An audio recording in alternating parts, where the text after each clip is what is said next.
Right guys, welcome back to the channel. Today I'm going to be answering all of your questions, so stay tuned, that's coming up.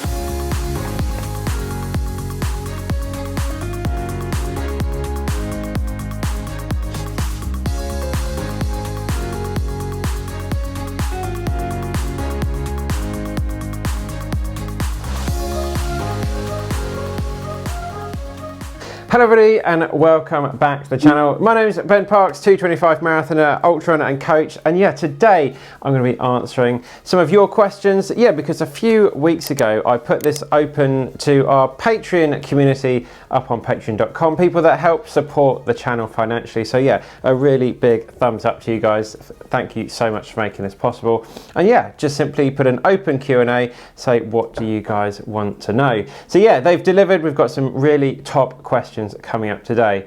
I would also say, as always, I don't have the right answer for absolutely everything, so feel free to chip in down below in the comments if you want to add some context, what works for you and things in your situations as well, and we can put a really good sort of video and comment section together for some really useful information for people to help them improve their running. Right, so without further ado, the first question is from Alex, so let's get stuck into that now.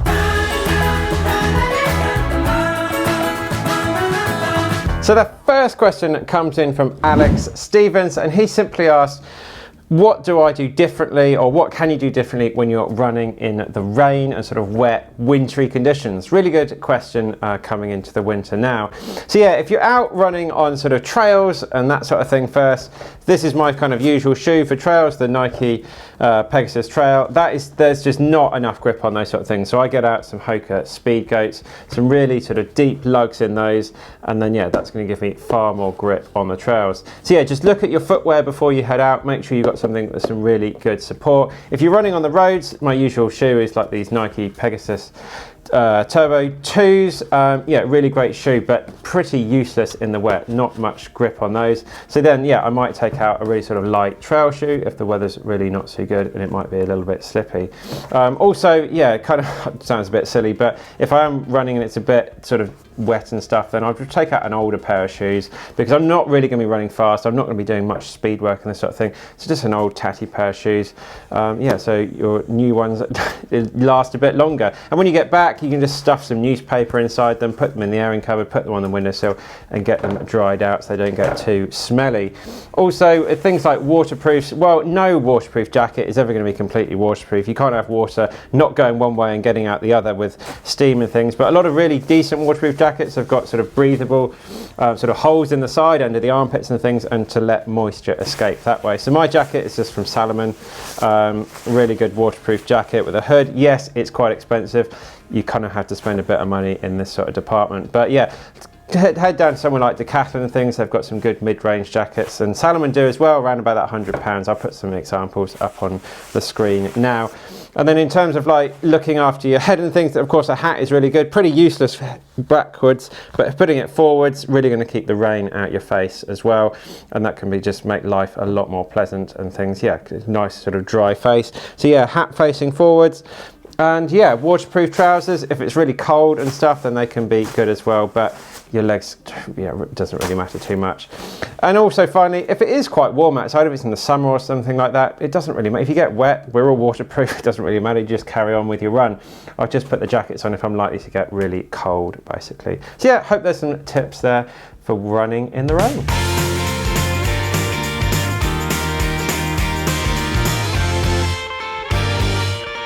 So the second question comes in from Dennis Larson, and he asks, simply, have I got any tips for running in the dark?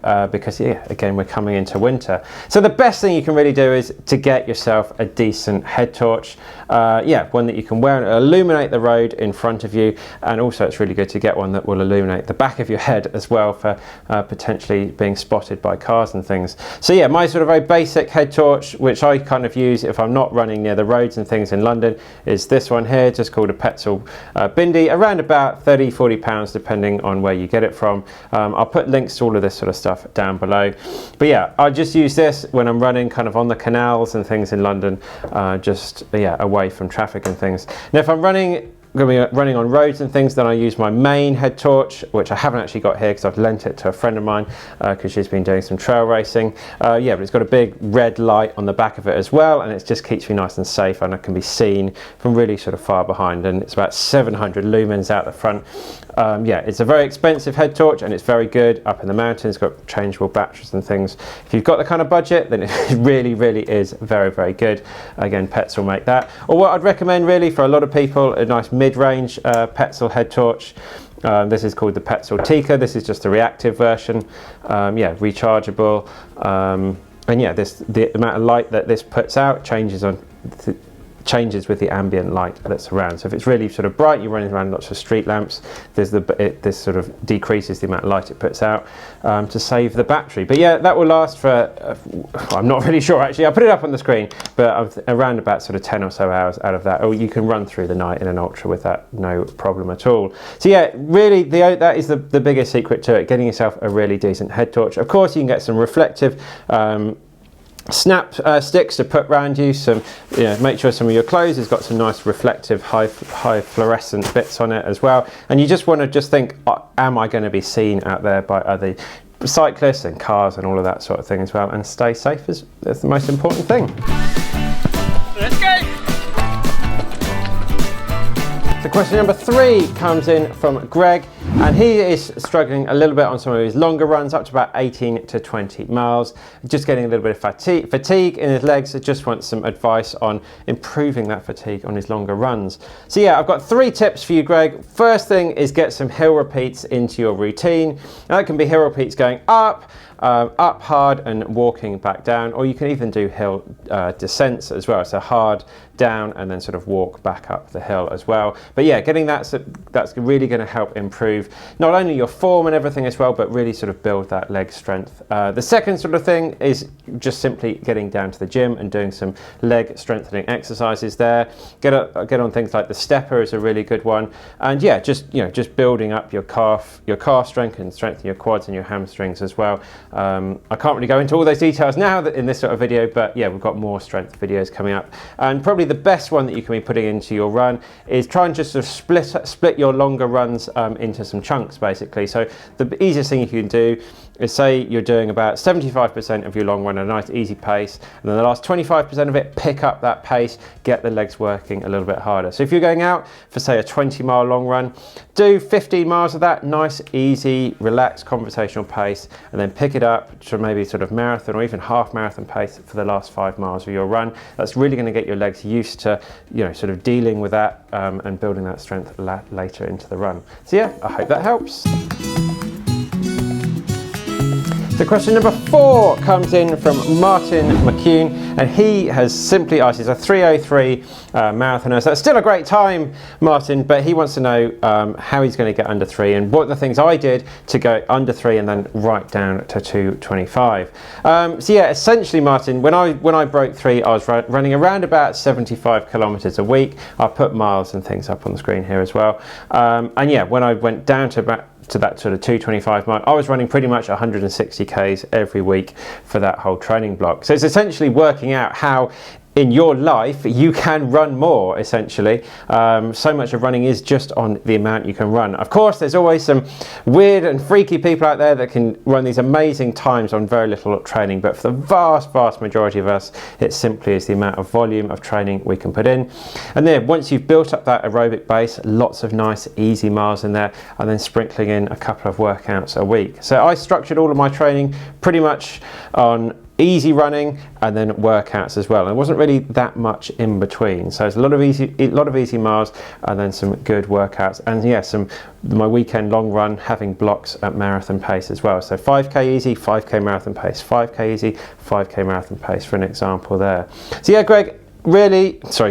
Martin, it's really all about finding out how in life you can get some more time in the week to run a little bit more, get the legs nice and strong, and yeah, sort of build up gradually to that sort of distance. So yeah, for under 3 hours, I really sort of think you need to be in that around about that 75, 80, maybe up to 90k a week. For all the training plans that we put out there, the sub 3 training plans, that's what they're all based on. We've had some really good things there. So yeah, that will be my last tip, basically. Get yourself a training plan off the website. We've had some really good results for people going sub 3 with those.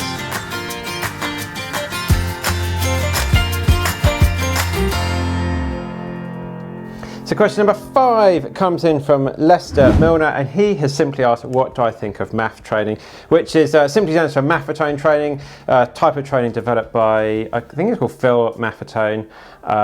It's very sort of popular these days, and essentially it is training at a very, very sort of low heart rate for your whole week. You get your own sort of heart rate number or value, and you should never exceed that during your training. So I'm just kind of learning a little bit about this as well, but that's certainly not how I train, and it's certainly not how I train any of my clients or in any of our training plans as well. But it has got a lot of credibility, but I personally think you really need to be doing some sort of key workouts and running at your target pace. At the very least, you should be practicing at marathon pace for come race day and building the whole aerobic system that way. And you can't do that if you're just running easy. But for some people that are new into the sport, building that really good sort of base as such, then it's you can be following this for maybe 4 or 5 weeks before you go into a training plan. That will give you a really good foundation to build upon. But for me, I can't really claim to be a fan of the whole sort of system as a whole.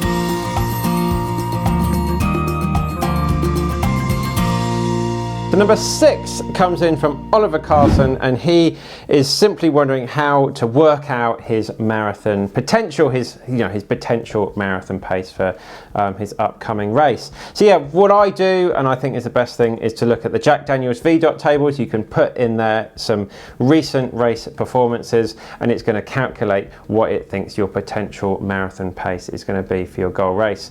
I find it's very accurate when I put in some of my sort of PRs and PBs from the past and what it thinks I can do now.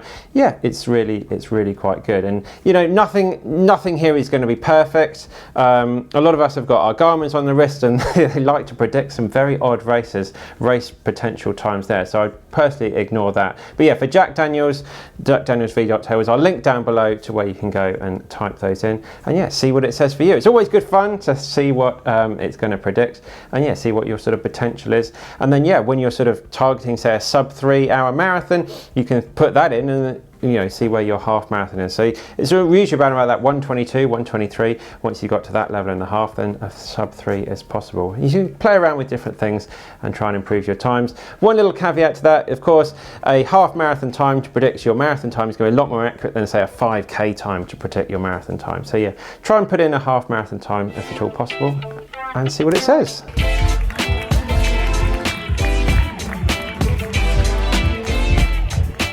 Moving on to question number 7 is from John, and he had a 10k race a few weeks ago, but really struggled with the pacing, went off way too fast and was basically walking and suffering quite badly towards the end.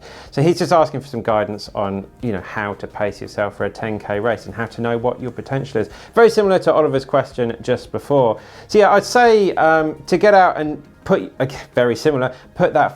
5k time into some of the Jack Daniels VDOT calculators and see what that comes out with for your potential 10k time. And then in terms of some workouts that you can do, what I'd recommend is something like 6 by 1k and do the first 2 reps of that at just a little bit slower than that predicted 10k pace, and then the middle 2 reps at your 10k pace, and then the final 2 reps just a little bit faster than that 10k pace, and just see how those 3 paces feel. For in terms of recoveries, maybe about 2 minutes just walking around recovery between those reps as well, and you'll get a good indication by doing that, about 6k sort of worth of work. You get a good indication of how that's going to feel come race day. But use the Jack Daniels VDOT tables and see what the potential is for you there, and good luck in your next race.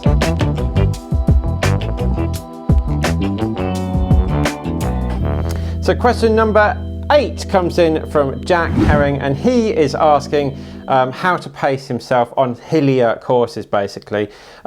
Should you hold yourself back going up the hills and try and make that time back on the downhills? He's just, sort of a little bit unsure. So what I'd firstly say is, if you're running on a hillier course, you're not going to make the time back by running faster down the hill than what you're losing going up the hill. The fastest sort of courses will be very, very flat courses. If it's got some undulations, you will be a fair bit slower, basically. So when I'm running sort of trails or, a hillier road marathon, yeah, I sort of drop my pace a little bit back when I'm going up the hills, and I do try and open up the stride a little bit on the downhills, but as I say, you're not going to make that pace back up. So yeah, just try and open up the legs a little bit on those downhills to try and make it up. Now, Garmin have actually got a new feature. This is not a sponsor plug or anything, but yeah, it's called sort of Pace Pro on some of their newer watches.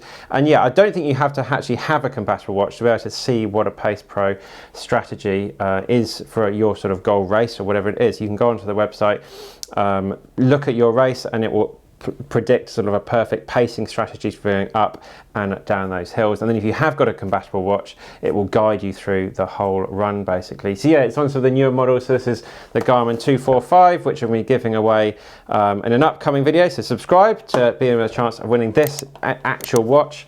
Yeah, really sort of good thing. It's going to help you pace those hillier runs a little bit better. So question number 9 comes in from Daniel, and he is asking all about recovery after his race. He's just done his first ever half marathon, so congratulations, and is suffering with kind of just that usual sort of DOMs and things, and muscle pains and some blisters as well. So yeah, recovery, it's always a hot topic. So yeah, first thing I'd say is I personally like to get out and run and move as much as I can after a race. That's not going to suit everybody, so you just listen to your body with how it's feeling. If it is really stiff and everything, then at the very least I'd say try and keep walking as much as you can. Just go about your usual sort of day, but just try and remain active. The body likes to be used, and sort of get that blood pumping around the system will help you recover a lot quicker. Now there's lots of tools you can have. I've got my R8 massager here that you can really sort of get into your legs. This Theragun, which I've been using, is quite noisy, but yeah, get that massaging onto your legs. Really, really good, but quite expensive. I've got my Compex system.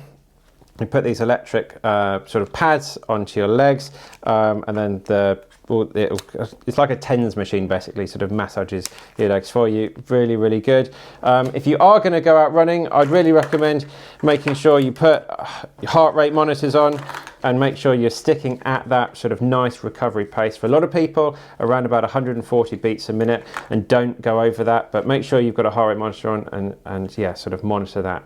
And that might be a lot slower pace than you might usually be used to, but that's really going to help you stay in control and sort of relax and not cause any sort of muscle breakdown and things like that. So yeah, essentially just look after yourself, so you get some Epsom salts in the bath and things like that is another sort of really good way of just helping those muscles recover. But essentially it's just sort of listening to your body, eating a healthy diet. You know, these things are quite common sense. Lots of fruits and veggies in there, some protein, really good protein sources as well. Some powders and things, if that's your thing, is really going to help you recover a bit better. The most important thing though is getting a decent night's sleep. So yeah, early to bed, and allow your body to recover. That's when it's going to be doing most of its recovering. With all of these things, they're all good and things, but when it's actually going to be rebuilding everything is when you're asleep. So try and get as much sleep as you can.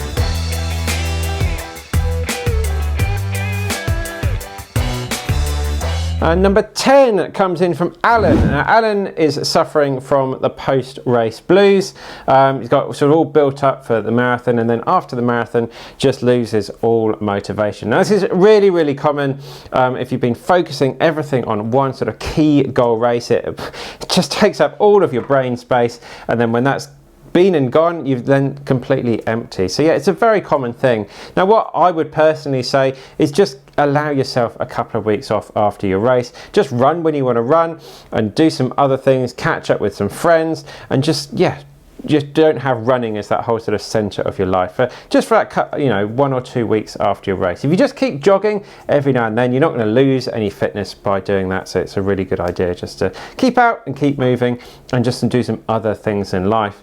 And then what I would always suggest is to get yourself a decent training plan for your next goal. Enter a race that at some point into the future, get a plan, and that will really help you stick to it. Now it might be, you know, you might want to get a coach out there to help you with some really good guidance, or just get a downloadable plan, or yeah, just speak to some friends that you know to get some help and advice on making your own plan as well. Yeah, that's really going to give you a really good structure to then train to and stick to, and put it on the fridge, and then you can build your training back up from there. So yeah, essentially I'd just say, enter some more races in the future, get down to parkrun, do some volunteering, things like that, try around with some other sort of distances. Most people can drop into a 5 or a 10k race after their marathon training and do really well, because that marathon fitness will carry you through, and you potentially can set some new PBs or PRs in some shorter distances as well. So yeah, as I say, just have a look around, just take a couple of weeks off just to relax, almost try and make yourself miss running basically, and then start to put all those things in races, some more goal races, set some more sort of things that you want to be doing, and then put that plan in place and you'll get that motivation right back.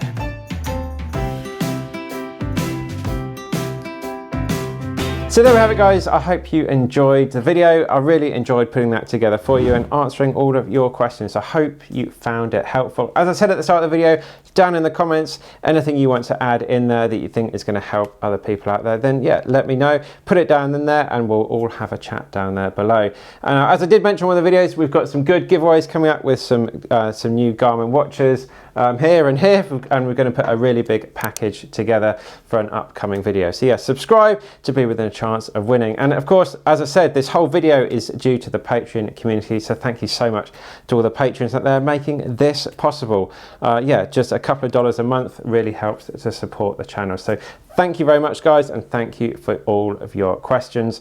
Right, I'm off to make a new video soon and get some more training in as well. So as usual, guys, thank you. Please like, subscribe, share, hats, buffs, and all of that is on the website. It really makes the world of difference to me. And of course, I'll see you in the next one.